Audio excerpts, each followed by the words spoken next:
she said, "Can I bring my son out of the car?" And we said, "Sure." And he came out and she said, "Look, honey, those are our farmers."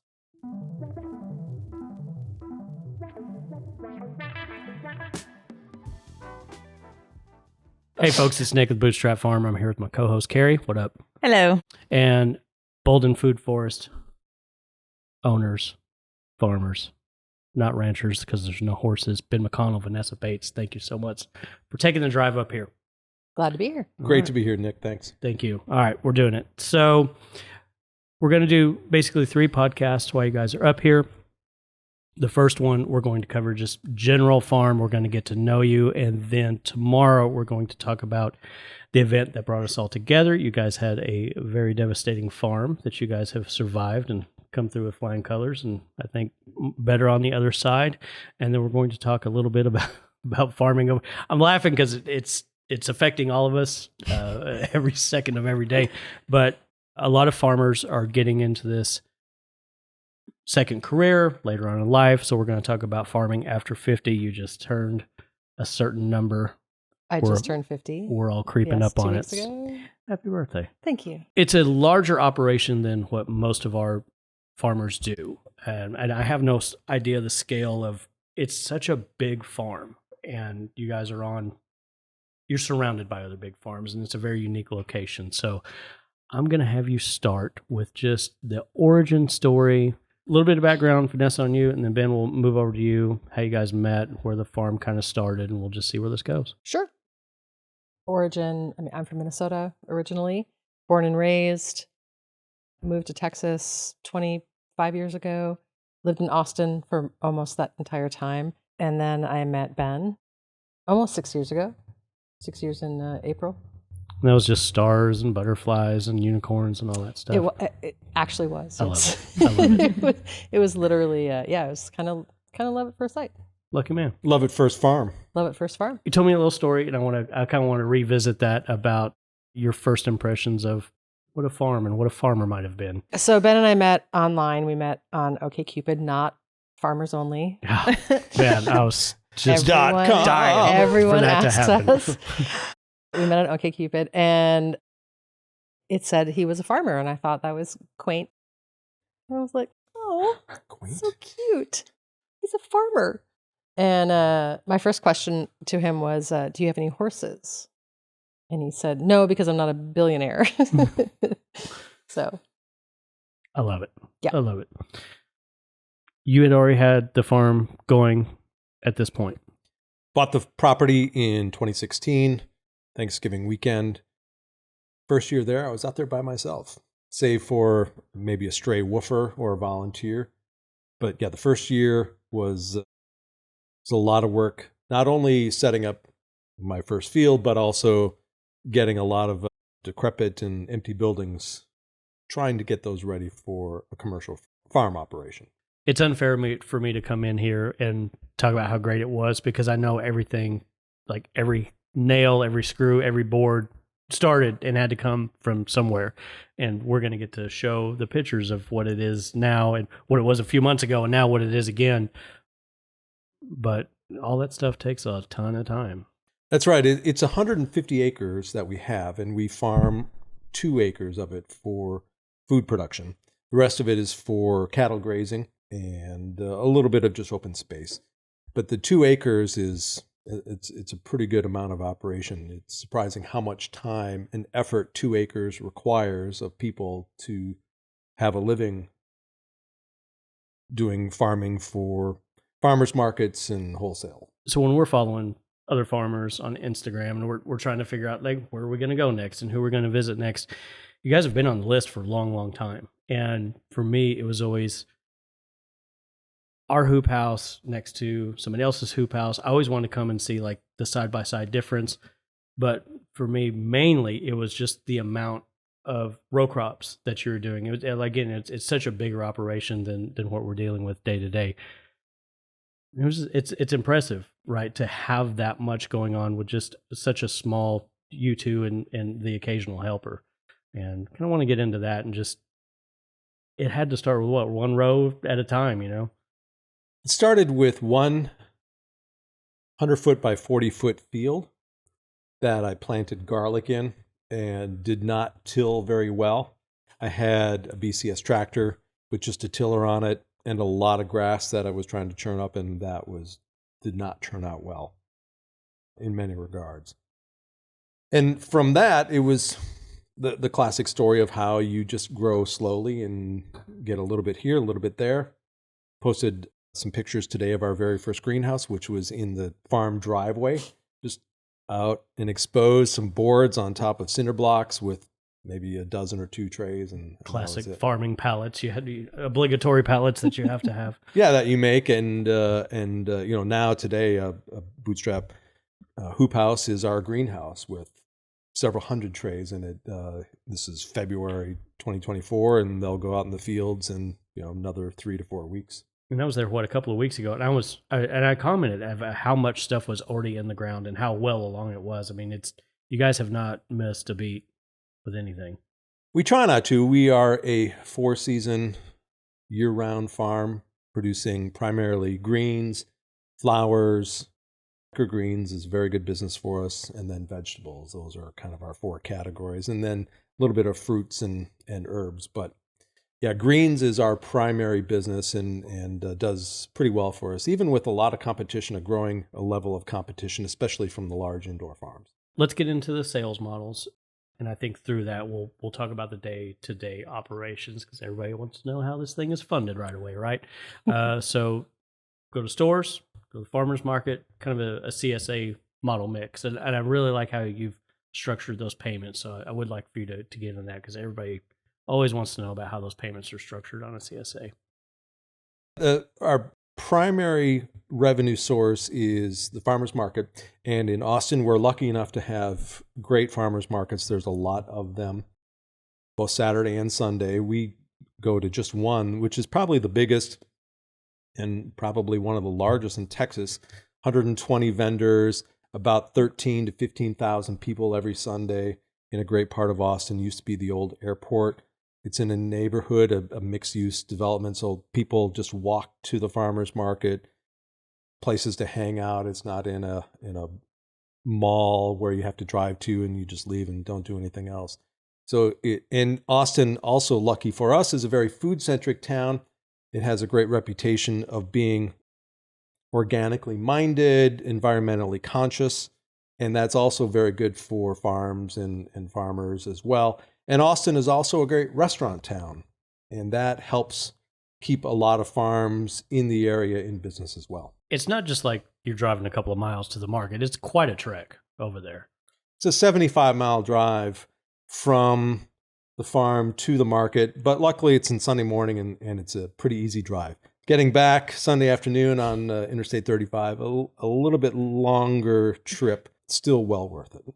And you guys have the van, right? That's how you're not having to like tote a trailer around or anything like that. No, we had it. We had a pickup truck. That's how Ben was going to the market for a very long time, was in a pickup truck or in a sedan for quite a while. Yeah. That's what I want people to hear is like, you have to start small. You have to start in the back of a car. You have to start in your driveway. Like if people were to go to your site now or to Instagram now and see the farm, it's like, oh my God, I'm never going to get there. But you were never going to get there until you did, right? Yeah, you have to, first of all, start. And I think probably like many farmers, I spent 6 months researching, reading. I checked out every book that I could from the library. This is when I was living in South Austin, and there was so much information to digest and understand and learn, and a lot of it was conflicting and different zones and what do you grow, when do you not grow. I mean, it's overwhelming, and it can be overwhelming. But at some point, you got to put seeds in the ground, and you just have to go, and you just have to learn. And that's really the best teacher, is just all the trial and error. And I mean, I've made every mistake you can possibly make, and then some when it comes to growing food. But it's the best teacher. It's the best way to learn. You can learn all the theories and you can learn all the different practices, but really it comes down to what your soil is like and what your microenvironment is like. And that's the best teacher. And you even took it a step further in that you went to other farms, you went to other states to observe different farms along the way. And I'd like for you to kind of share that. Like, how did you decide which farms you're going to go to? What lessons did you take away? And you mentioned that you went to the Santa Fe area, which is a crazy different elevation. The humidity, like everything's different. But I would imagine you still saw some stuff that you're able to bring home. And yeah, I spent some time in New Mexico, Colorado, and my home state also, coincidentally, same as Vanessa, of Minnesota, and looked at a lot of different farms. And the commonalities I found among those farms was that if there were any buildings at all, they were probably pretty broken down or in disrepair. And the other commonality I found was many of them were just monoculture farms of corn, soybeans, or something in between.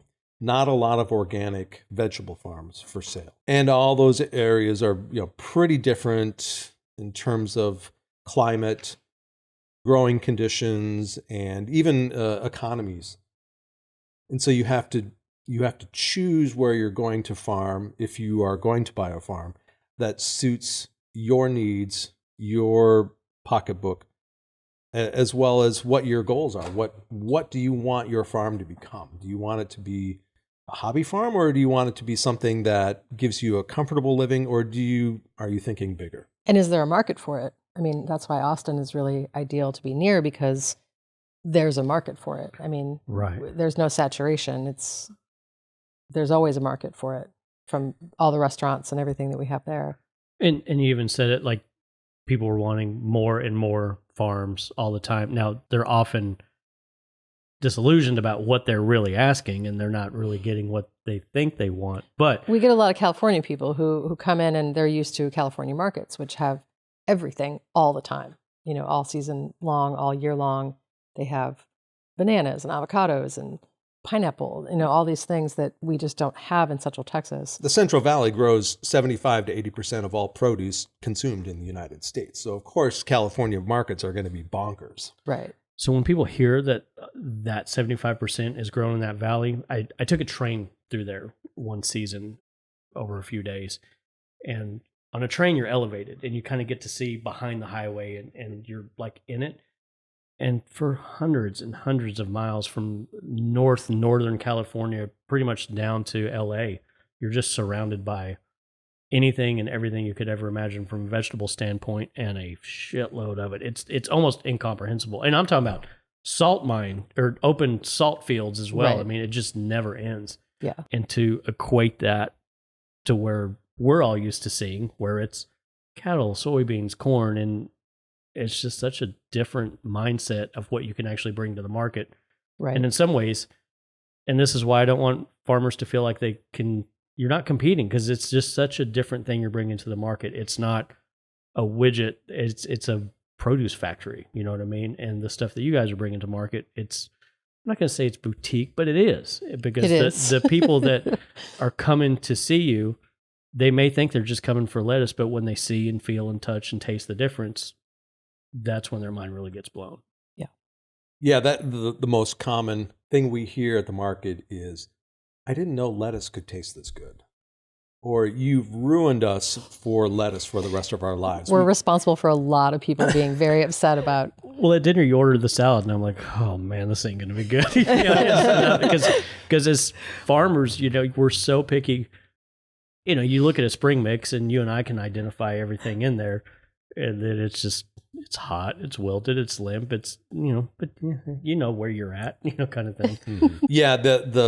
The common refrain we also hear is, well, how long will this lettuce last? Because whenever I get it from the grocery store, it goes bad in 2 or 3 days. That's the great opportunity for any farmer to provide a little bit of information saying, well, that lettuce probably came from 1,200 miles away and it's at least 7 to 10 days old.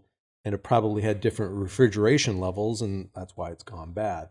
Everything you've gotten here is probably less than 24 hours old, and it will last 2, maybe 3 weeks in your refrigerator. Well, it's also the opportunity to think about your pricing, and that lettuce from you is 100% usable. Mm-hmm. So even if you charge double, triple the amount, They're getting way more lettuce, way better lettuce, and or any vegetable for that matter than what they've ever been used to before. We over harvested a couple weeks ago for an order, and Ben said, we'll just keep it and we'll eat it ourselves. And we have been eating it for 3 weeks, and it looks exactly the same as the day it was harvested. I mean, it's pristine, crisp, beautiful, perfect 3 weeks later. Well, and that's a good point that you made about the different refrigeration levels as it's going from truck to hub to another truck to possibly a different hub to another truck to the refrigerator to somebody's hot car to then their refrigerator. I mean, this thing is going through wild temperature changes after it's already been cut. This lettuce has been dead for days at this point. Right. The CSA model in particular, so you guys have the pickup at the market. Yes, we have a CSA where we have 2 pickup points. One is nearby the farm, and then the other is in Austin. And it's the first time we did a CSA, formal CSA. We did one briefly during COVID, just because the market was essentially shut down for us, and we had a lot of local interest in being able to get some produce. But this one we did for the full year 2023. CSA, first of all, I can't believe I'm saying CSA, because half the time nobody knows what CSA means, and then you say community supported agriculture, and again you have to explain that. So we usually say subscription model or weekly box, and people understand that, and there's less education or less resistance to understanding it and adoption for it. And it's a great model for us, and also a way to, as a hedge against downturns at the market or downturns. We also sell to grocery stores. Downturns for those, because the markets, if the weather is bad or it's the time of year when people are on vacation, we always see trends happening in both those areas, or it's a couple of slow weeks at the grocery store. The subscription model is so great because not only is somebody getting a box for 12 weeks, regardless of carrots or lettuce or radishes, it's something that they are invested in personally, emotionally, because it's now we are growing for them. We are their farmer. Right. And that deepens the connection. It creates a larger sense of community, and it personalizes the food for the customer as well. Did you ever worry, like when you first started, and I'm asking this because I hear this a lot, is that farmers put so much stress on themselves each box has to be better than the next week, and what if something happens and one's less? But with the CSA model, you're asking people to kind of go on the ride with you. And now that you've done it for a while, for somebody that's maybe thinking about it, you're going to have a bad week. I think it's setting expectations at the beginning is the most important part. And with us, we actually did a questionnaire. Is the CSA right for you? And I think that was really helpful to have people, are you creative in the kitchen? Are you willing to try new things? Are you okay with something you've never seen before, learning, getting a new recipe or something? And if people didn't answer yes to those questions, then it wasn't for them. And so at first I thought, we're going to rule people out, but we wanted to rule people out, that we're going to say, this isn't the right thing for me. I don't like this. I think that's one of my favorite things anybody's ever said on this podcast is ruling out potentially troublesome customers. Gary knows I'm a big fan of intake forms. Mm-hmm. I think every business needs to have an intake form, and this would be a much better world because you have the opportunity to understand where you guys are coming from, and then from a customer standpoint go, this is exactly what I want. I'm okay paying crazy prices sometimes if I'm getting exactly something tailored to what we're looking for. Ben, I don't remember exactly what the questions were. I know they were... It was a pretty short questionnaire. Yeah. I think you hit all of them. There might be one more question in there. Being surprised, and are you comfortable, or do you like to cook regularly in the kitchen as well? That's a big one. Are you creative? Are you creative with food? Yeah. I mean, especially in Central Texas and the growing season, there's certain things we just are not going to have. And so you're going to get a lot of lettuce during the spring, and you're going to get a lot of okra in the summer. Mm-hmm. And so are you creative is a good way to figure that out. Are you creative? Can you get okra 2 weeks in a row and come up with different recipes? Are you going to be, sad that you got lettuce every week, or, so you have to kind of. And then they miss it, right? Like when they don't get it, they miss it. Right. And they complain about it because it's too much. But right. And look, and that's one of the great tragedies of the American food system is always having everything we want all the time, no matter what. And how much Prepared any way you like. Yeah, and how much better it is from you guys at season. Read one of the lines that you had on the website about this is for season. It is going to change. I'm paraphrasing here, but you made a very distinct notion to say this is a seasonal menu, for lack of a better word. Yeah, and so the variety is a key part of that, of having enough different crops that you can throw in radishes one week and not necessarily the next week or the next 2 weeks. I am going to read this. This is directly from the website. It's the best way to support our local food economy. Every dollar you spend on local food has a multiplying effect in creating jobs, maintaining a sustainable food supply, and keeping the community healthy. What else that's the goal, right? Is to not only make yourselves a living, but every time I've ever been out, there's not been one, two, there's several people out there earning an income off there. I've also seen, I'm very much an observer on your farm from a distance, and I've seen you take the time to like teach a little something, and I can tell from the people that working there, they're there to learn, they're there to be better. Everybody I've met there has been nothing but fantastic, and I think that you're not only stewarding the land, you're not only providing something for your customers, but you're providing something that I know a couple of them came from other farms. I'm sure they're going to go to other farms and impart some of that wisdom along. So to me, it's why we do what we do here is to impart this knowledge to pass on to take to somebody else. They may be the next Vanessa and Ben. We should hope. Yeah. Yep. Yeah, the CSA helps support our 3 crew members and their salaries. Helps us support buying products from Texas-based companies. Love it. Paris-based company. Paris-based companies, yes. or Temple or Austin-based companies as well. I mean, we try to buy as much local as we can so that we do have that sustainable ecosystem of local dollars feeding into local dollars or to Texas dollars. And it's also great to see one of our employees, Hannah, came to us from a completely different career. She'd never farmed, never had no experience, but she had passion and she has dedication. And those are more important to us than anything else because we can teach you how to farm. We can't teach you to care about farming. You have to teach yourself how to farm, so of course you can teach, Right, yeah. But we can't teach you to be passionate about it. We can't teach you to care. We can't teach you to say, it's 4:00 and I'm supposed to be going home, but there's a big storm coming and you need me to stay.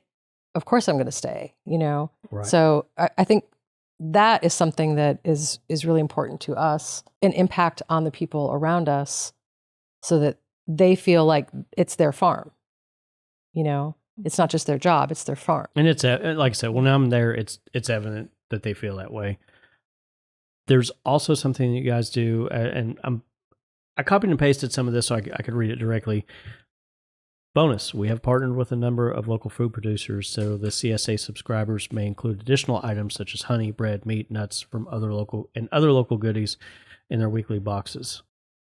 How do you go about vetting somebody that in some way you're representing them, they're representing you in this box, you're introducing, we want to get away from these mindsets that, I'm the only one that needs to sell to you. Now you're introducing other producers, and of course it has a positive effect, but there has to be some type of vetting process, and I'm sure it's largely...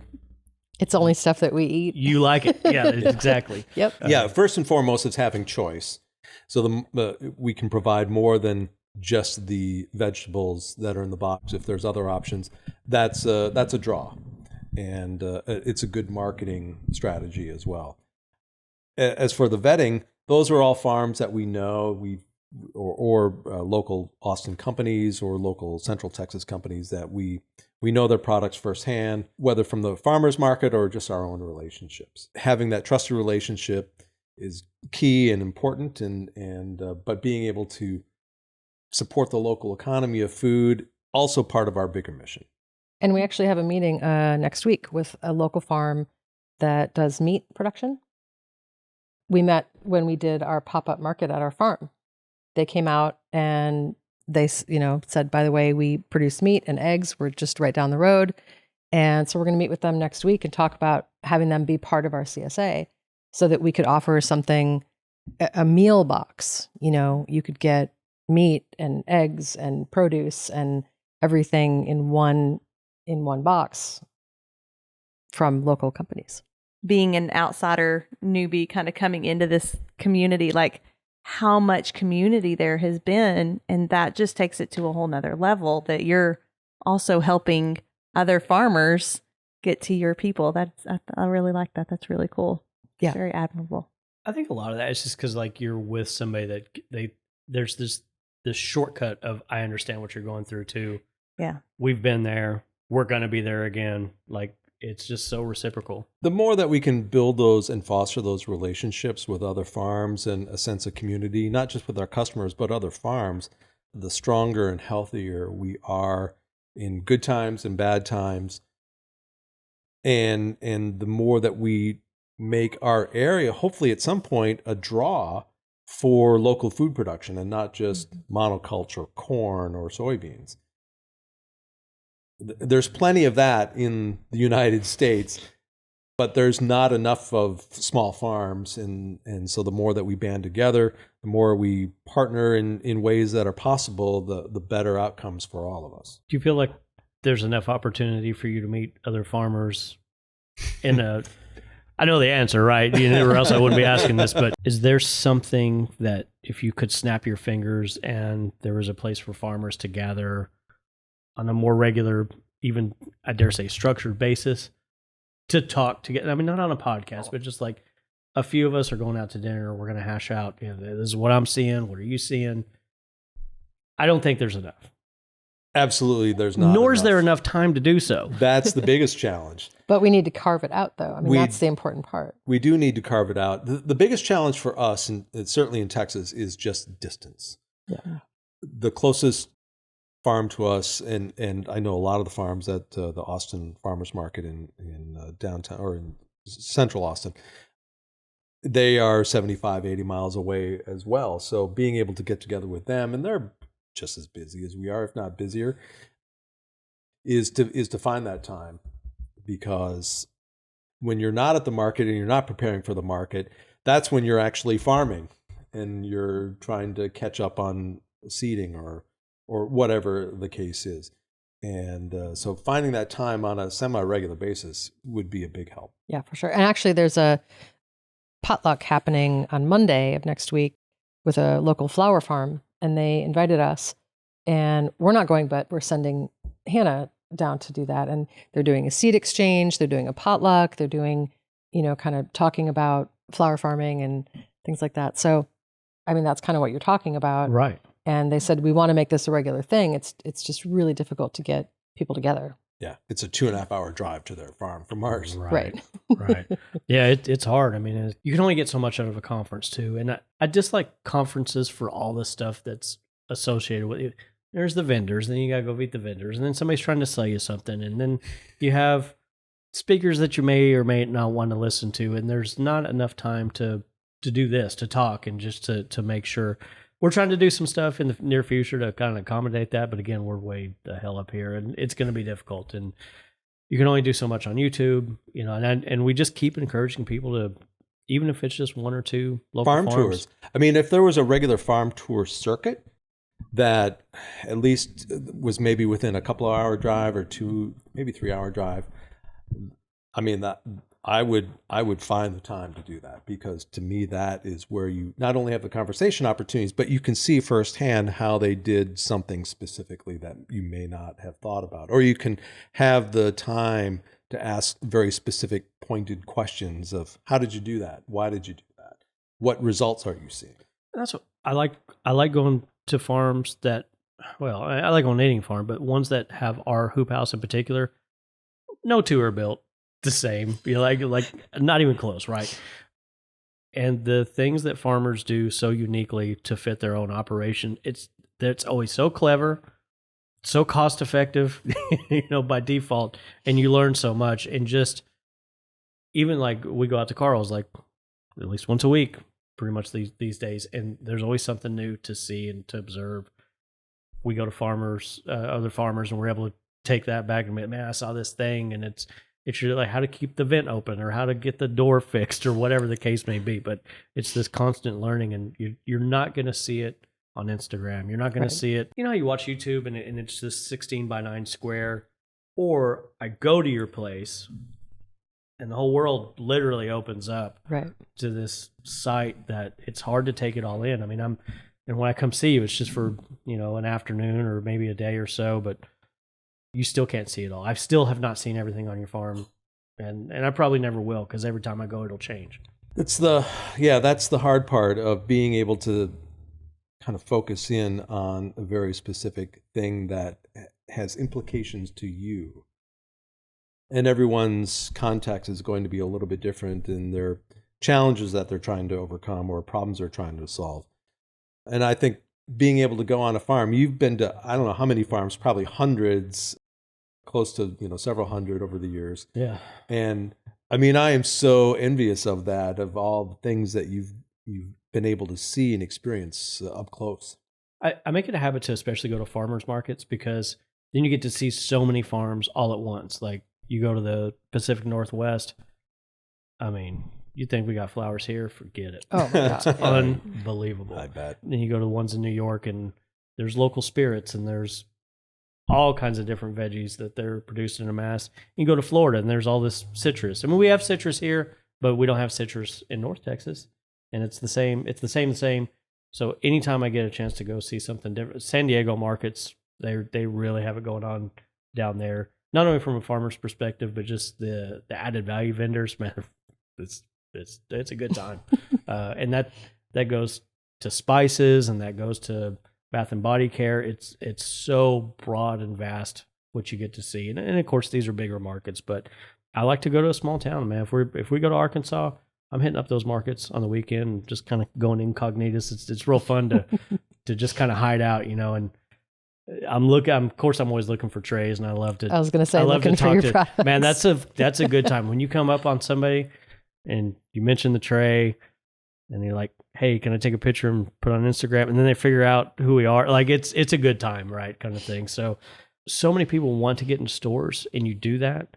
And I know it's not like a huge part of it, but I think it's a very important one. After going to these stores and making the deliveries for you guys, and seeing the type of stores it is. And then I milled about for a bit and saw the type of people going there.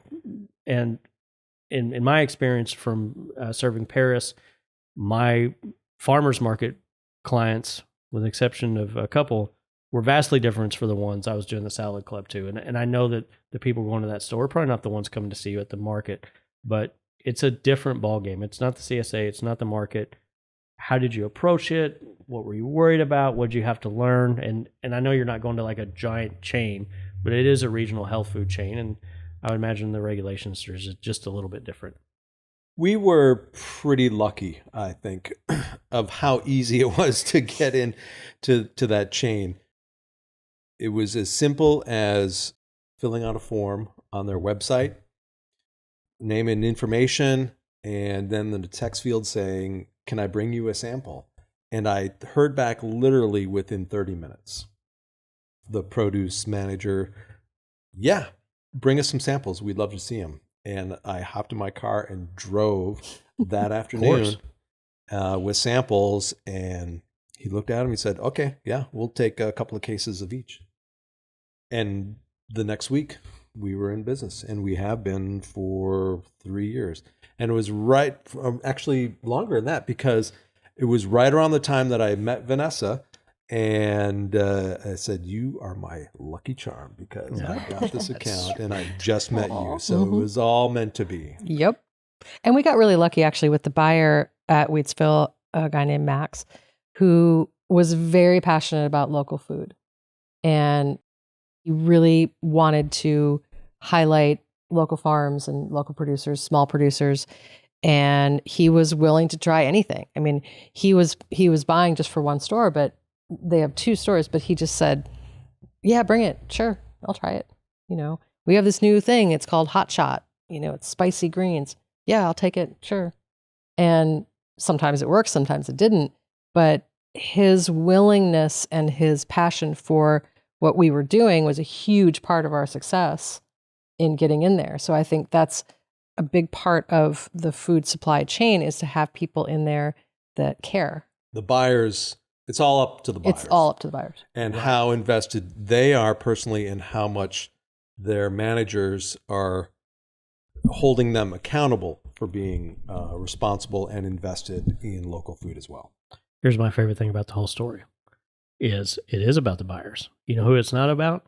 Is you getting on a Facebook group and asking 10 other people that also don't know the answer what they should do. And that's, I keep saying it because it really, really is counterproductive to ask a bunch of people from all over the country what you should do on your farm instead of just going to the store and asking. Yep. Yeah. They're not going to, what's the worst that can happen? Now we can't take it, get out. Yeah. Well, who cares? Well, that's actually what happened, because after we got into Wheatsville, Ben said, you know, there's another local store in Austin that we should go try out. And I was feeling very cocky, and I said, I'll go. I'll schmooze. Yeah, I'll schmooze those people. And I got shut down so hard and so fast. But it didn't kill you, did it? It did not. But he was like, absolutely not. We're not interested. Yeah. And I just put my tail between my legs and slunk out. And but really, it was fine. What's the difference between that and giving an intake form to your CSA members? Can you cook? No. Right. Okay. You know, Yeah. and you've never had to deal with that guy ever again. Nope. It's wonderful. It would not have been a good relationship. It would not have been a good There you relationship. go. There you go. Everything tends to work out the way it should. Yeah. The rest of my notes are just basically my observations and questions I've had along the way, knowing that we were going to do this, and I was saving them up. Again, the remote location, it's two-way street, right? You have to drive to the market and you have to drive back home. And when something is broke, you have to drive an endless amount. And then if you're like me, you didn't get the right stuff and you got to go back. I'd like to focus for a second on, if you're going to live out, there's so much more expenses involved. Your wear and tear on the car, more oil changes, certainly more gas. The times suck, which I know is a big factor for you guys. Even if you can just talk for a little bit about the responsibility it takes to run a business and a farm where employees are counting on you, vegetables are counting on you, stores, their clients, your own health, like all of this stuff is remote, but so dependent on, we talk about food systems and food chains, but there's also these supply chain issues, which I'm glad you're shopping locally to Paris for us, for Bootstrap Farmer, but could have been much worse in a lot of cases. I think first and foremost, if you are just embarking on this journey or you're thinking about this journey, is to have a supportive partner. It's not going to work doing it by yourself. It's not going to work if your partner is, we'll see how it goes. They both have to be all in. Maybe your partner isn't all in on doing it with you, but at least they are supportive of you and will be your backstop. That is absolutely essential, because when you are remote, you are by yourself unless you have a family or you have a lot of neighbors, or maybe you're doing a kind of a community or a communal system. So if you have that, then the rest of it, those are all issues and challenges, but what you have is peace and quiet. What you have is the ability to see nature in ways you've never seen it before, of sunsets, clean air, quiet, bird migrations, insects you've never seen before. I mean, Coyotes.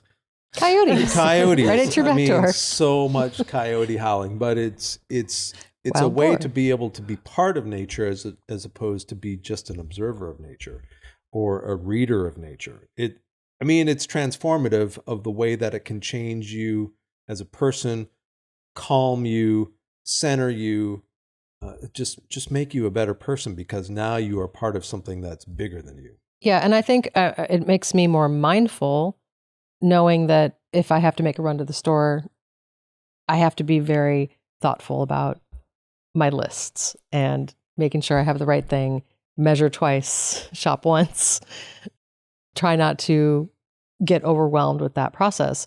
And I just have a list on my phone. It's 300 items long right now. I would imagine you have a substantial backstock of, regular pantry items that your day-to-day consumer really isn't having to stock. I mean, I have a crazy well-stocked pantry, but for you guys, I mean, we get ice storms up here. We get, yeah, maybe you guys get floods down where you're at. I mean, sometimes roads get closed down. Yeah. Maybe stuck for a couple of days. We also have quite the impressive stock of plumbing supplies. I think we actually could have our own plumbing store. I bet. I think living remotely like we do, and we're not super remote. We're 25 minutes from Temple, so it's not too far. When you live out in the country, you get away from, a larger city such as Austin, it starts to change your mindset too about ownership of junk, of stuff. Yes. And stuff is weight, and weight is heavy on your shoulders and on your psyche, and how easy it is to shed all that weight and all of the stress and shame that may come from owning all that stuff and having to be a caretaker of all that stuff. So much of that importance just melts away and just makes you freer and happier. I also think you understand the concept of away. That was something that really struck me when I started coming out to the farm, was learning about there's no away. Like, you don't throw anything away. It goes somewhere, someone has to deal with it. And I think that when you live in a city, it's so easy. Away is such an easy concept. It's magical. It's 20 feet magic. from the front It's door. magic. You just put it in a bag and then it's gone, and that's great. And when you go out in the country, you realize there's no away, and you have to learn how to deal with everything that if you build something, because that's what I do mostly on the farm, is I do construction and carpentry. And so I have to think about waste and what I'm going to do with it, or how I can reuse things so I don't have to buy more things. But that was something that really struck me about living out in the country and not having that ease of products and availability, and everything is just right at my fingertips. So Would you I like to say that. something That's about waste? That's so right up my alley. Love it. Yeah, I tried to do like zero waste for a while, and so I'm one of those that, like, I've got all the glass jars, and everybody makes fun of me, but sometimes you really need them. Don't throw them away. It's fine. Oh, She's holding on to her stuff, I do. No, It's okay. yeah. I'm not a hoarder. but here's the thing: is I'm a recycler. the number of times I have used something that someone has said, "Why don't you just throw that away?" I'm like, because I might need this exact size screw. Mhm. And then I do. And I'm like, And you didn't have to go buy a whole 50 pack to get that Exactly. one you needed. The only challenge is now to organize it. well, I remember specifically we're working on the land a few trips back, and I asked you, I think, for a hacksaw. You stopped and you walked me visually.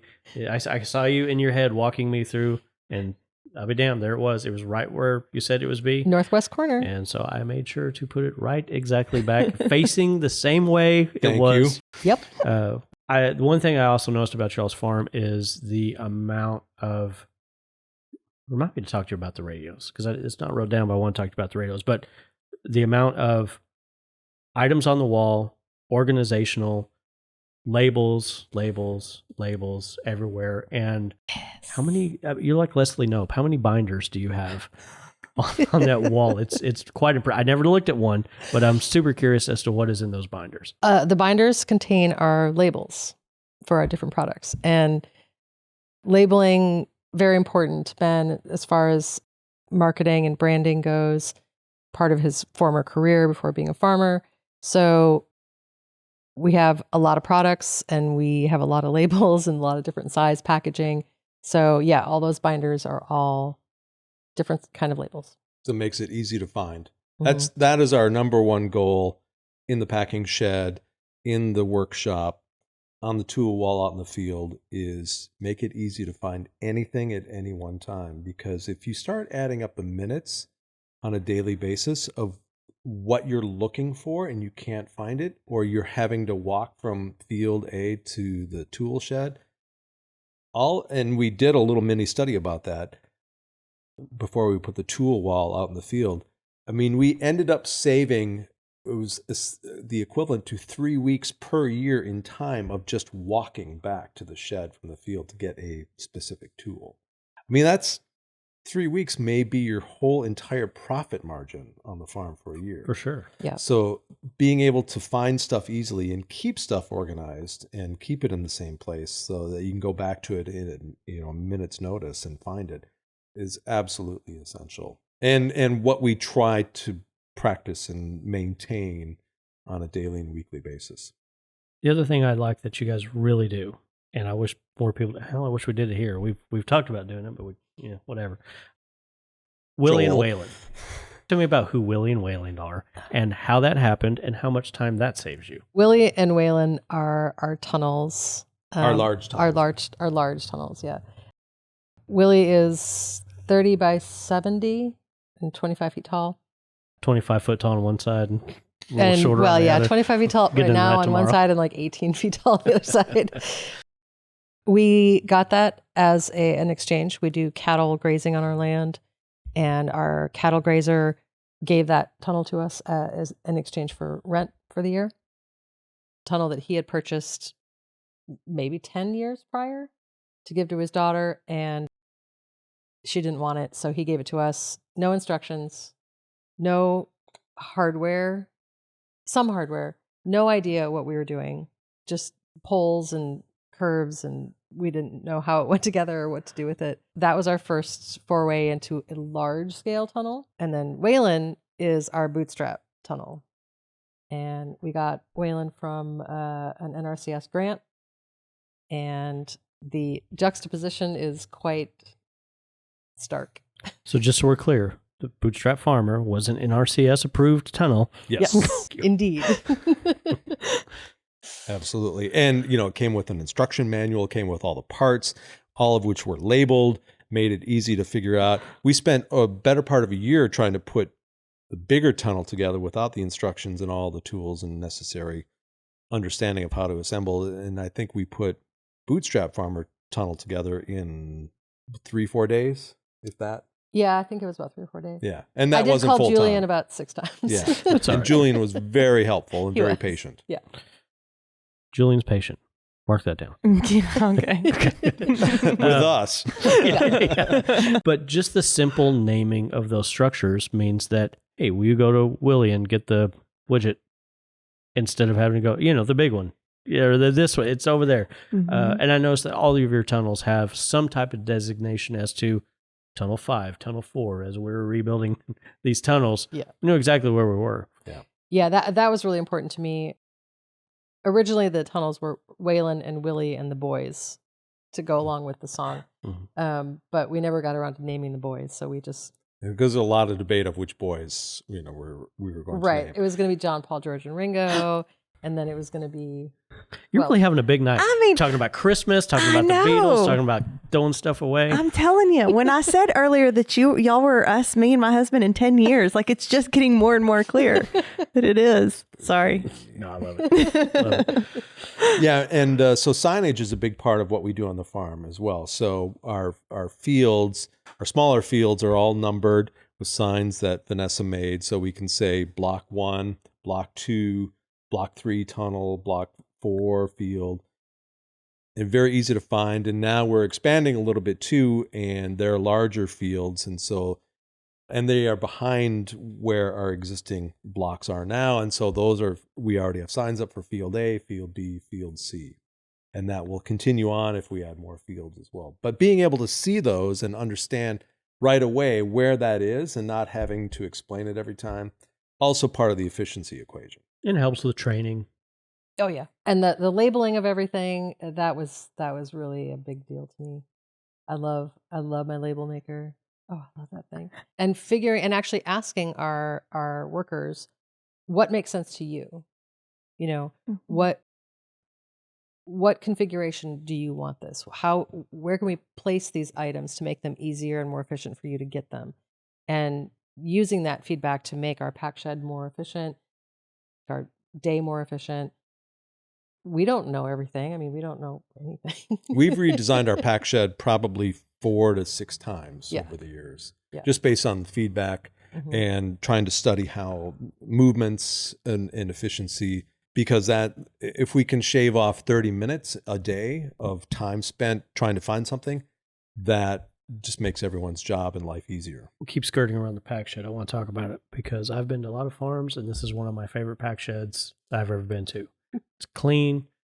It's very clear to me the order in which things go. I haven't been there during a harvest, but I think I could do a harvest with you and be in lockstep with you. My favorite thing about your wash pack, and now's the time we're showing B-reel of when I was there last, is the board that you have that is everything that you're currently growing. It's a very impressive board. It's a very impressive list of different things that I'm sure changes throughout the season. I do want to come back to that because I want to dive a little bit deeper into that board in particular. But the wash pack, it just looks comfy. It looks comfy to work in. It's very large. It's a very big space.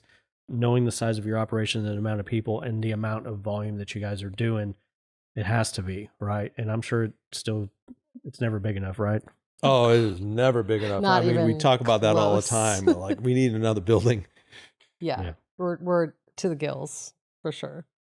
But it's designed with efficiency in mind, and it's all task oriented. What makes the most sense in terms of being able to go from A to B to C in the least amount of time? So 2 wash tubs with 2 bubblers, with split valves to turn air to the bubblers on one at a time or both if necessary. I mean, that was something that we didn't come up with until after a couple of years of usage. Easily move greens from one part of the table to another with overhead fans to help dry the greens. A lot of overhead fans. It's more than I've ever seen. Yeah, and that when we first started, we didn't even have walls on the pack shed. It was open air. So it could be 36 degrees outside and windy, and it was a nightmare in the pack shed, or it could be 95 and it was even worse. So enclosing the pack shed was the next big step, and being able to have the fans so we can dry things more quickly. And then we built another table so that because we were having a lot of stuff, we could move in a U fashion. Essentially, we could have 2 tables of greens or vegetables going at the same time with people working on them and just moving down a little bit like assembly line toward the end. And at the end, just like in a restaurant model, there's an expediter who ensures that everything is weighed correctly, packed, labeled, and put into the cooler. And now we're doing flowers, which is where we need more room because we added another table for the flower production. And during flower season, we end up we have a battle, greens versus flowers, every year. I think flowers won last year, didn't we? It's not a competition. Everything's a competition. Sounds like it is. I think so. But we had to add another table for that. And it gets to be sort of, we want to take part of the table, but greens needs the table. So that's why we need more room. Yeah, flowers have turned out to be a very good business for us. And we're expanding our flower production a little bit this year, growing it probably about 25% larger than we did last year. And we haven't commensurately grown the space available for our flower production. But if we have a really good flower year, maybe we'll have the income to be able to have a separate building for that. Let me ask you this, and it's leading into what I want to talk about on the variety of stuff that you have. We're asking you to be an expert in root crops, vine crops, leafy greens, herbs, microgreens, flowers, plus being a carpenter and a plumber and an organizer and a marketer and all this stuff. I mean, it just takes time, right? And would you consider yourself an expert at any single one of those things? An expert? No. God, no. I mean, I feel like I'm just getting started in understanding the ecosystem that has taken root here, which is maybe one of my proudest achievements on the farm, is how alive a nearby pond, a stock tank, has become since buying the property. Now it's surrounded by trees, there's frogs, there's fish, and when I bought it, it was dead. It was the dead pond of Deadville. Now we have egrets and herons. Now we have egrets and blue herons that Wayward drones. Wayward drone. We have crashing one into tree on our trees, property, yeah. and He ran right into it. I saw the footage. It was great. But yeah, I mean, maybe I'm more knowledgeable about ecosystem. I'm more knowledgeable about different crops and what's going to happen or not going to happen based on temperature changes. But even when we have a cold snap, I think some of the stuff's going to be okay in the cold snap and the temperature. Other stuff, I'm Googling so much stuff every day, just trying to keep up with all the different variables. And that's probably the hardest part, is even an expert can't predict all the variables or know all the variables as well. You have to be comfortable in a range. It's a range of acceptable. The bell curve is so tight for perfect. And that's why, look, let's face it, monocroppers do so well. It's because all they have to do is focus on is that one thing, whether that's tomatoes, lettuce, soybeans, whatever the case may be. If you're specializing it, it's a whole different ballgame.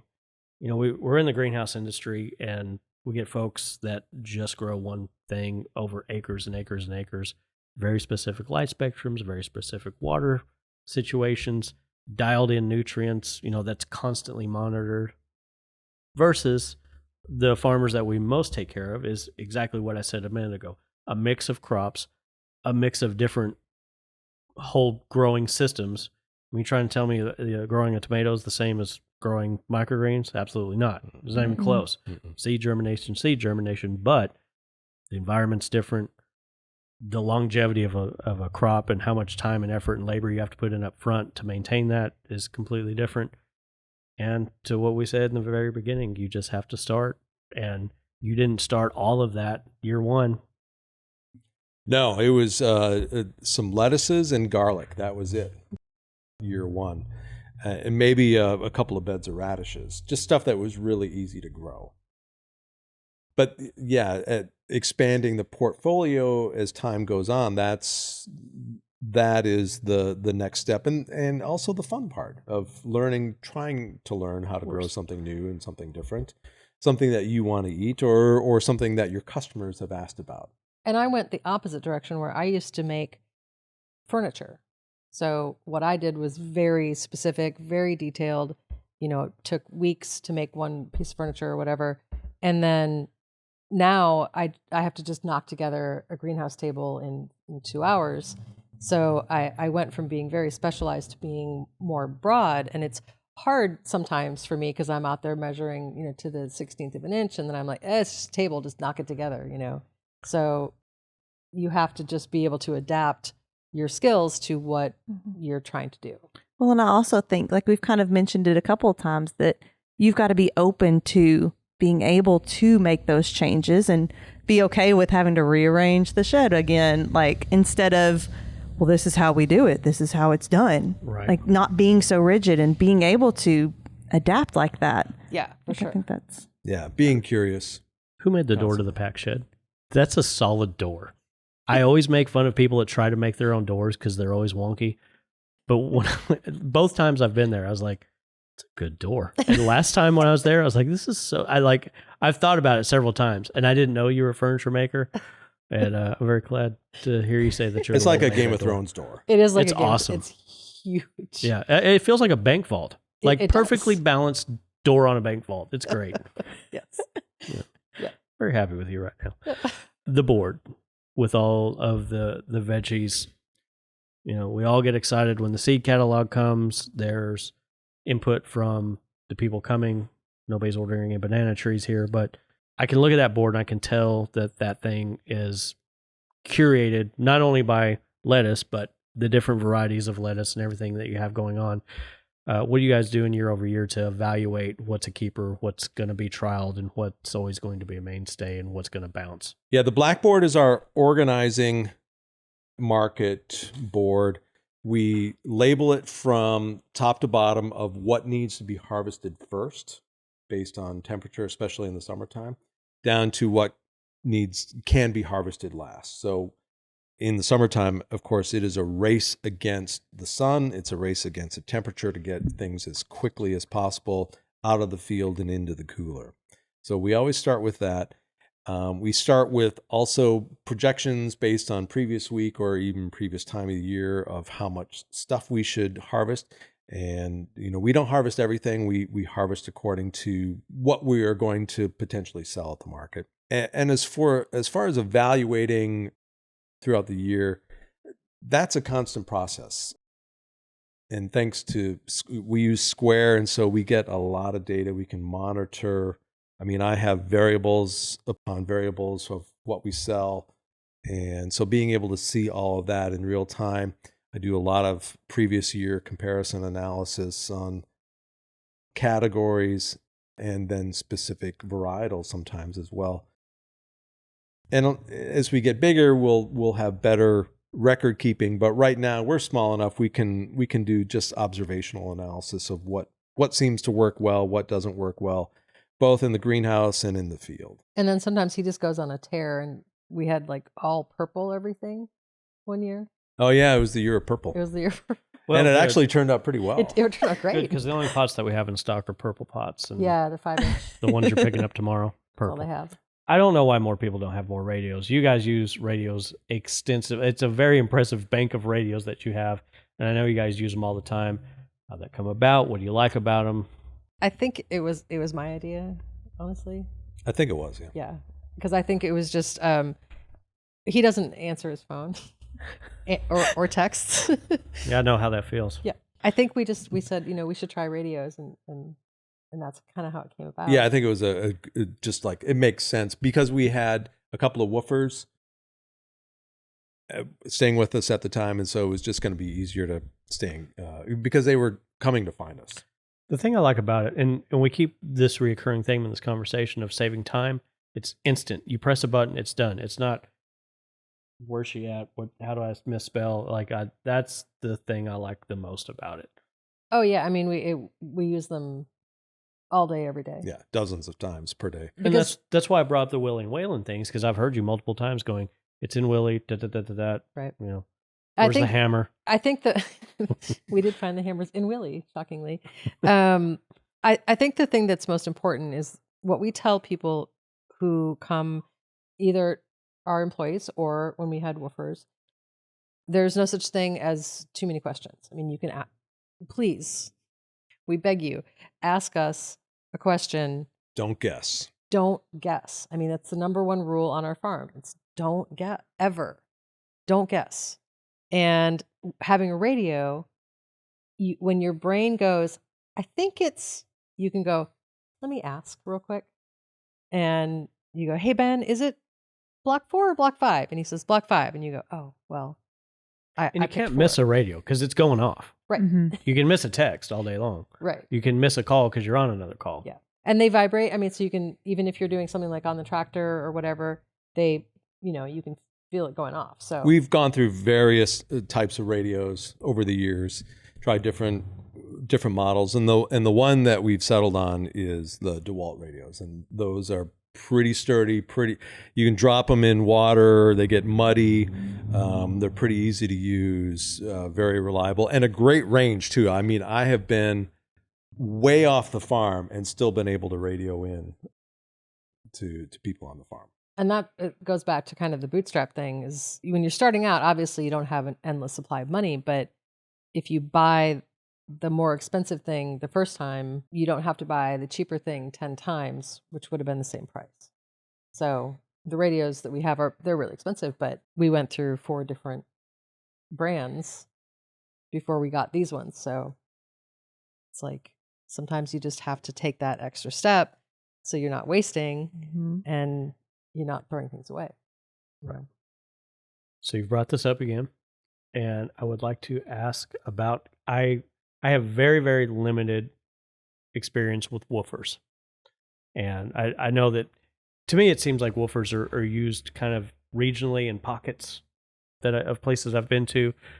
You're the only people in Texas that I know that have had one. I'm not saying that they're not, but you guys seem to have an extensive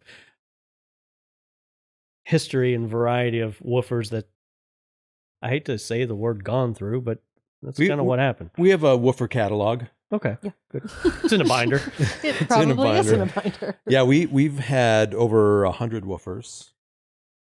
Carrie, I can see by the look on your face, and probably somebody else that haven't heard, what is a woofer? A woofer is short for Worldwide Opportunities for Organic Farming. It is a nonprofit organization. It's global. Each country has its own organization that runs. In the U.S., the organization is run out of California, I believe. People from other countries can apply to come work on your farm, or people in your own country can apply to work on your farm. And it may be anywhere from, you set the parameters as the farm. It could be a day, a week, a month, or long term. We usually ask for a minimum stay of 30 to 45 and any period longer that you felt comfortable. And it could be where they want to learn about farming. Most often, though, it's for people who want to be able to kind of travel around the country. You have them volunteer on your farm for a certain number of hours or per day in exchange for room and board. And so you feed them 3 meals a day. They have a room to stay in or a bed to sleep on. And we've heard some stories about other farms where a place to stay was stretching like a it. chicken coop. Yes, chicken coop or a horse barn. But we always provided a nice room and board and good meals for all of our workers because we wanted them to stay. Right. And training is expensive. Training is expensive, but for us, it was a good way for us to grow the farm and to be able to expand the farm without a monetary investment of payroll and any expenses that come with having a full-time crew. What is something that a woofer brought because they've been to other farms that is now standard on your farm as far as a practice? Yeah, it was the farm mix. Well, it was farm mix. Yep. So one of our salad mixes is basically a combination of all various different greens that we're growing at any time. So it could be spinach mixed with spring mix and maybe some other spicy greens. And so we had a woofer who loved all the different greens, and he said, you should think about having a bag of just all this stuff together. That'd make a really good kind of garden salad. Well, that's a really good idea. We ran it by our buyer at the grocery store. He says, that's a great idea. You should call it farm mix. Like next week, we had bags of farm mix on the store shelf in the grocery store and at the farmer's market, and is our second best-selling bag of greens.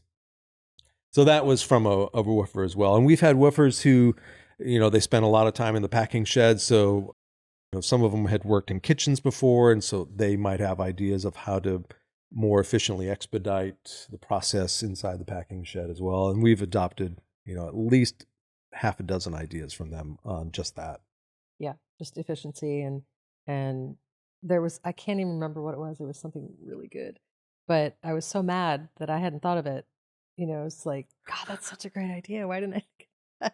So yeah, I mean, and I think that's something that's really important for people wanting to farm is you have to be open to hearing other people's ideas. Or not even open, solicit them. And yeah, and some of these are coming from vastly different industries that completely apply. What's the shortest amount of time a woofer has been on property? 3 hours. Yeah, 3 hours. Yep. We had one guy show up at dinner time. He showed up at 7 p.m. and he left at 10. Or something somewhere in the middle of the night. Somewhere in the middle of the night, yeah. What'd you do? Give him mayonnaise on your burger? He well, you've seen our guest house. Yes. and stayed in our guest house. I haven't stayed. No, Homeboy Joel stayed in the guest house. Back of the house stayed. Yeah, we built the guest house for woofers. That was my intention, was to build 2 tiny houses side by side, which I've now turned into one guest house. He said that the accommodations were not acceptable. And it's like a 5-star hotel in there. Yeah. It's because there was a spider in there. There was a spider. I get it. Okay, deep-seated fear of spiders or something. Yeah. And I've so been with Nick when there was a giant wolf spider at a farm, and we both were like, just stay away from that corner. Yeah. So, and then the longest we had stay 9 months. So. And he wanted to learn. He wanted to become his own, become a farmer. So it was essentially an apprenticeship. And he eventually became part of our paid crew as well. Yeah. I mean, look, it's a great opportunity for somebody that's open to that type of lifestyle. From a practical standpoint of, I'm assuming you guys sign up for it. Is there a mediator or any kind of like agent that represents both parties? It's kind of like a dating site, essentially, where there's hosts and then there's woofers. You can put as much as you want on there as a host. You can give as much detail and as much background as you want. Then people apply. and you interview them. Some places are, just come whatever, I don't care. Some places like we were very specific. We did interviews, we did video interviews, we had questionnaires. I mean, we were very specific. It was like the CSA model where we want people to be self-selecting. Yeah. If you don't like this aspect, then we don't want you here. You're not going to enjoy it. It saves everybody time and frustration. Yeah. Yeah. Yeah, exactly. Yeah. So is there a rating system? Like, can they rate you and you rate them, yes. kind of thing? Yep. It's handy. Yes. I think we were pretty much 5-star across the board. I think we were a 4.9. 4.9. Yes. We had one person. One bad review. Yeah. Who was a purist. You always get the one bad review. You always get the one. Well, she was a purist about permaculture, which is interesting that you said that. Everyone does it differently. Everyone has their own interpretation. Mm-hmm. And so she only gave us a 4-star rating because we weren't permaculture. We weren't true permaculture, what is that? I mean, yeah. What does that mean? I'm sure we're fixing to get told in the comments what exactly yes. that means. Don't worry. I'll pass it along to you. Okay. We're dying to know. Do you go into a situation like that? Again, we go back to the bell curve, knowing that we could get some theft or we could find a person that is priceless. We went into it with the attitude that people are spending their own time and money to get to us. And you usually get a pretty good sense of a person talking to them on the phone or how they approach you initially. So we always went into it optimistically. We think they'll be great. We've set some clear expectations and we understand where they're coming from and we think it'll be a good relationship. And I think 97% of the time it was a good fit. There were some woofers where it wasn't a good fit, and just like if you have a crew member, you make a bad hire, it's better to just invite them to go to another farm quickly as possible because it's not a good fit and it could be for any number of reasons. And we also did a social contract that we started in the last year or so where we had people. We sat down because, it's in there, it's in our profile and everything. But when they got to the house, we would actually sit down and we would go through this social contract line by line, eye to eye, and then have them sign it. And I feel like after we started doing that, it really changed the quality of the people that we had. It's just a way of saying, these are our expectations. This is what we want from you. This is what you can expect from us. Which I think is a really important point. You know what this is? It's my idea for that app. So I have this wet dream that on everybody's phone is an app that, hey, we're going to go out to dinner tonight. Great. Here's my expectations of going out to dinner with a group. We're going to tip 25% or more. You're not going to send anything back. It's not going to be your birthday, and we're not going to have to go through having to hear anybody sing. You're going to watch your kids, like all of these things. I want social contracts for everything that we do. Yeah. Because I don't want to be in these situations that causes awkwardness or conflict. I'm super overly sensitive when we go out to eat because I was a waiter for so long, and we're not going to treat these people bad. And you're not going to make me look silly by acting up. And I just like the idea for your CSA model and for this social contract situation, setting these clear expectations up front that we're not going to put up any nonsense and we're going to mutually respect each other and we're going to treat the wait staff the same way we're treating each other as friends, or we're going to treat the equipment the same as if it was yours or whatever the case may be. I struggled with the WOOF program for a while. It's your home. It's my home. It's our home. And everything was very foreign to me. I had no experience. I've never had any experience with farming, or I don't have children. I don't know. Basically it was having children. It was people we had to take care of. We had to feed. We had to teach them everything, So it was a lot. It was hard. And I feel like once we had done that of setting expectations, it got a lot easier. Yeah, the more you set expectations, I think the happier everyone is. Yes. Are these expectations in a binder somewhere? Yes, they are. The social contract is, yes. The social contract is. And labeled. The woofers are leading me to another note about the Airbnb. More and more farmers are looking for ways to diversify income. You guys have a wonderful spot on the farm. Oh, thank you. Full of amenity. Like it's cozy, but it's like everything you would ever need.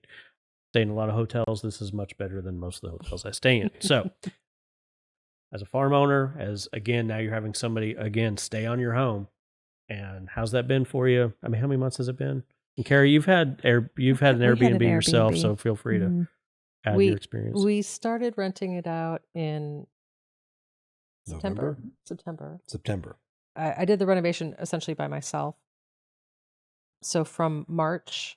What are you doing, man? What are you doing, Ben? Farming. He's farming.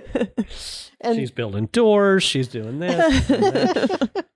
Yeah, and so it was from March 10th until September. I was renovating what had been 2 units, turning them into 1 unit, adding plumbing, water catchment system, a rain barrel, shower house, screened-in porch. It was a lot. It's been great. I mean, it's been great as far as seeing that vision that I had come to fruition. Mm-hmm. Once we stopped doing the WOOF program, we had these 2 tiny houses that were not being utilized. They were just sitting there. So I had this vision and idea in my head of doing sort of diversifying revenue, having a way to make money. It's been slow going, and I think most of the slow going has been on my end. I haven't done a whole lot of advertising. I haven't done a whole lot of social media, things like that, because it's not quite, and it's never going to be perfect. I guess that's something I should learn from farming. Right. I actually have someone there tonight. We haven't really had a lot of people come to be a part of the farm. You know, that's kind of one of the things we say is, you can come and get your hands dirty. You can, pull weeds or whatever. We haven't really had a lot of interest in that, but I think, again, that's more marketing on my part. But our goal, and what I really would love to have, would be a relationship with restaurant owners and people in the industry. And I think a lot of stems from when we were selling to restaurants. I would love for people who work with food to see where food comes from. Mm-hmm. And to have an opportunity to come out and stay at the farm and see the rhythm of the farm and have a chance to get away from the kitchen or, whatever their environment is, and learn about where food comes from. Because we've had chefs come out and they've never seen asparagus come out of the ground, and it sticks out. It looks like it's fake. So they're like, I've never seen asparagus coming out of the ground. It'd be fun to have your CSA members win a night stay. Yeah. Just to see how it goes. Like, hey, by the way, anybody that signs up, right, for this season CSA, you're eligible to win a 1 night. And see how, man, that's impactful. Yeah. I love the idea for the chefs. Yeah. But having the people really come out and fully immerse and see the stars. Folks, you're not going to believe the sky. I mean, the sky is just so big where you guys are. I bet the skyline is just unbelievable as far as the stars and everything. I mean, we have sunsets that are panoramic. I mean, they're 360. Anywhere, any direction you look, you see the sunset. It's unbelievable. It is the classic big Texas sky. Yeah. I want to stay in that B&B. You're welcome. I'm going to come. Okay. Yeah. We had an Airbnb for about, how long did we have that thing? 2 or 3 years? It seems like longer than that. I don't think it was too long, because then we had a permanent resident for a while. But I loved It's a contradiction, isn't it? Permanent one for a while. Well, right before COVID, somebody made us a really good offer for monthly, and we let them stay. Thankfully, it was right before COVID, so it kind of got us through. Yeah. We didn't have to worry about all that. But I loved the different people. I'm an introvert, but also very much an extrovert. I love meeting new people. So that was always what was fun for me with the B&B, was all the different people you got to meet. And ours was very much our door was here and their door was there. So it was very close. We'd run into each other in the hallway and everything. Yeah. So I really loved that. And we had really good experiences with Airbnb. Well, my background is in hotel and restaurant management. And so I went to college in Switzerland for hotel and restaurant management. And so for it to kind of all come Full circle. from many careers in between to end up, having that on our property is just is fun for me to get back into where I started. And the So cool. the guest house overlooks our flower field, so it's a pretty good view. About April through October. Yeah. A beautiful flower field. So they're still getting that impact without having to get out and get their hands dirty. And part of the reason we started the guest house as well, and I'm sure farmers or gardeners who are listening to this may have the same thing of people asking to have a tour of the farm and what it's like. And we would love to do that, but that stuff takes time, and we're pretty busy. And so this was we think a good way to be able to invite people to come to the farm and stay at the farm, and then there's a value exchange of being able to see the farm and our time associated with it. You guys recently did something that I wish more farmers did, and I was very happy that you did it, and that's take a vacation. And so as busy as you are, as much stuff as you have going on, as many people are on the farm and relying on it and working on it, you guys found time to step away. I know that takes a lot of planning. I know that takes a lot of expense. And I need somebody to encourage farmers to work that into the whole plan overall, and just to take that break and take that time for yourselves, for you to together, and then to come back a little bit refreshed, especially right before the season kicked off. I think you guys did it at a perfect time. So as silly and simple as it is, let's talk about as farmers taking a vacation. Over to you, Vanessa. It's vital to me. We always go on my birthday, which is in January, and just coincides perfectly with when it's a slower time on the farm as far as growing.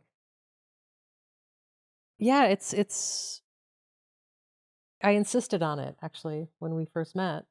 And what we do is it's hard, and it's a lot of strain and stress on your body and your mind. Very easy to get myopic and not think about anything else except what's right in front of you. And every time we've gone on vacation, we come back with new ideas and new ways of innovating, or things that we want to have in our lives. And I think it's essential. I mean, it's essential. And especially as we are getting older, it becomes more essential to realize how much of a break you need, and how hard this is, and what you need to make it more effective and efficient going forward. I mean, it works wonders.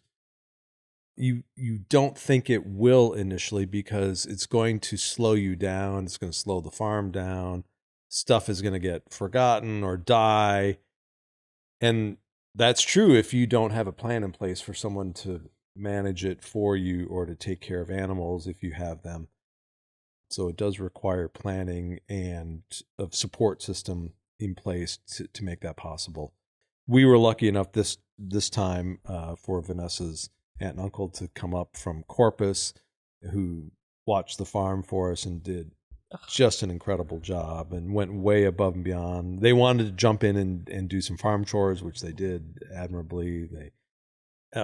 Which is great. So having that, we have a crew who've been with us now for a couple of years. We had taken a vacation before when it was maybe a woofer or two on the farm, and they did the best they could, but they weren't as ingrained into farm practices as our pay crew is. And so we were 100% comfortable with them taking care of things, because that's why we don't do woofers now, is because all that knowledge and that training disappears after 30 or 45 days. And so having a crew who's been with us now for a couple of years, it makes all the difference. And we actually did a market. So we came home on Saturday night. We got home at about 11 p.m. And then Ben got up at 4:30 and did the market the next day, because everything was ready to go. Our crew had done all the market prep and everything was loaded and ready to go. So he just got up and did it. Is there any expectations you have to set on your clients as far as, hey, we're going to be gone? Do you not tell them everything's so seamless? Is it okay for your clients to even have a break kind of thing? Is that a consideration? We did skip 1 week for our wholesale customers, and we let them know ahead of time.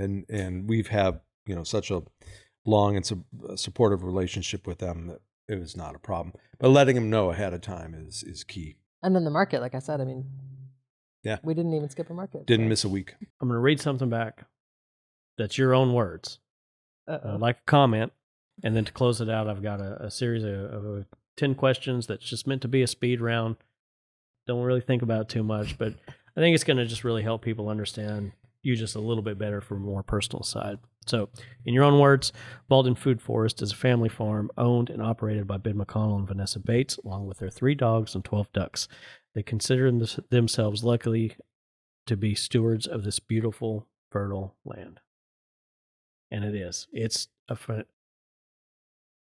amazing place. I feel like the animals are just there, happy as can be. The dogs are always about.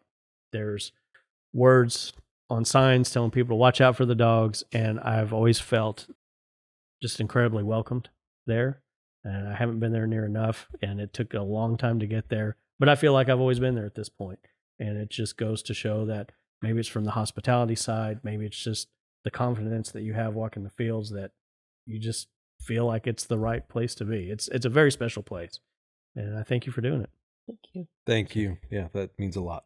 You're on so many farms, and you're able to see what's working and what doesn't.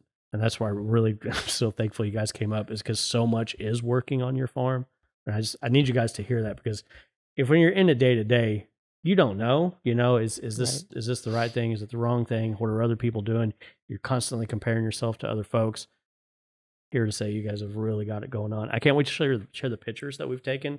I can't wait to talk about what we're going to talk about tomorrow, and that the event that you guys went through with the tornado and the rebuilding. It's a pretty wild story, but knowing you over the last few months, and then knowing you especially today and tonight and everything, it's clear why you guys bounced back so well. So I'm just glad the binders were okay. But other than The that, binders came through fine. Yes, They did not end up in the next county. because they're behind that door. You know what I mean? Exactly. So, That's right. It keeps out the snow walkers too. Yep. right. Those coyotes. All right. What's something that you two look forward to every day? Feeding Oh, the dogs. Yeah, I was going to be schmoopy. I was going to say working together. You can. Yeah, that's what I look forward to. Yeah, me too. That's working together. Yeah. I Man, mean, we spend we dodged a bullet, buddy. yeah. We spend, 24 hours a day together, and have for the last 6 years, and every day I'm like, what are we doing today? So maybe it's that I have a really shitty memory, and I don't, I'm like, oh, I'm like a dog. What's next? So, but yeah, that's I just wake up looking forward to what's next. What is something that somebody has said to you that has stuck, that you think about often? When we did our first foray into CSA during COVID, we had a woman come with her child, and we had a table between us. We couldn't make contact. She said, "Can I bring my son out of the car?" And we said, "Sure." And he came out, and she said, "Look, honey, those are our farmers." And I just, the tear just went down my face. You don't think about it from that perspective. You don't think, I'm your farmer. I grew that. I made that for you, So yeah, that stuck with me. We're your farmers. What's your favorite time of year and why? The promise of spring, of not regeneration, but new growth, faster growth that's exciting. A little bit of fear that it's gonna start going really fucking fast. Yeah, I get it. I love this next question, especially for you, because I have seen it. If you were an action figure, what accessories would you come with? Jesus, what accessories would I come with? Probably a hat, phone, Yep. boots. I don't know. I'm pretty simple. I've simplified my life on the farm so much that this is basically what I wear every day, except these shoes and maybe the shirt. But I wear the same pants. I wear the same shirt. I wear the same hat. I don't have It's quite the accessories. hat. It's very impressive. I don't see how you get through a doorway, but it's a good hat. Probably a radio. Radio. Yeah, radio. And a tool belt. I wear a tool belt every day too. Your snips. Yeah, I have a small little tool belt. It looks like a holster. What about you, Miss Packout? Mine would be my pack out, tape measure, my hat, overalls. I wear overalls 99% of the time. If you had to move to another country and start farming tomorrow, where would it be? Costa Rica. Costa Rica. I like that. Quick answer. This has been discussed. What should you take more time to appreciate? Honestly, I feel like we are very appreciative of everything we have. I really do. It sure seems like it. I really feel like that's we take nothing for granted. I put a bench right near our pond last week. That won't tip over. That won't collapse. So that I can sit. It's full of water now because we've had a pretty good amount of rain, and it's so peaceful. And when the trees start blooming around it, it's just going to be even more calming, and I hate to sound like Drew Barrymore, but kind of magical of all the plant life and animal life that will start to grow and be near and around that life-giving body of water. And so I have to remind myself every day, go and sit in that chair for 5 minutes and just take in what's here and what you created. What's been created. Yeah, the team that has created it, not me necessarily. What's a lesson you guys have had to learn the hard way in farming? Buy the best stuff you can. If you don't, you are going to pay more. Hardest lesson for me, I think, has been more on the physical side, not really realizing the toll that farming and carpentry can take on your body. That's been a tough lesson for sure. Is there some type of small thing that you didn't think much of at the time that really kind of changed your life forever? Okay, Cupid. It's the right answer for you too. Yep. Yep. Yeah, for sure. I could not do this without Vanessa. We would not have those very kind words that you shared about us. That wouldn't have happened. We wouldn't have our beautiful guest house. We wouldn't have that incredible door and all the signage and organization, profitability that we have, revenue that we have, if I didn't have Vanessa by my side. Yeah, I mean, I think it's the perfect symbiotic relationship because I don't know anything about farming. I mean, I really don't. And so that aspect is entirely Ben. And then I'm the one kind of supporting everything and making everything, stand up. And he's the one that's making it all go out the door. So I think we're pretty lucky. Just two Minnesota kids coming 1,000 miles to meet each other. Right? Love it. You betcha. Oh, yeah. Last question. Describe yourself in 3 words. Resilient, stubborn, happy. Foul mouthed. Is that one word or 2? It'll count. There's a hyphen in there. Okay. We're good. Resilient. Can I use his words? Yes. You two especially can for sure use that word. Joyful. Well, it's been a wild few months getting to know you two. Love you both. Thank you for coming. Tomorrow, we're going to talk about when a tornado hit your farm last September and the rebuild and how all that came down. And then we're also going to talk about some stuff that we hit on about going through this as we're aging and all that stuff and some of the things that you can do to still kick ass every single day like you're doing. Thanks for the drive up. Thanks for the friendship. We will see you next week.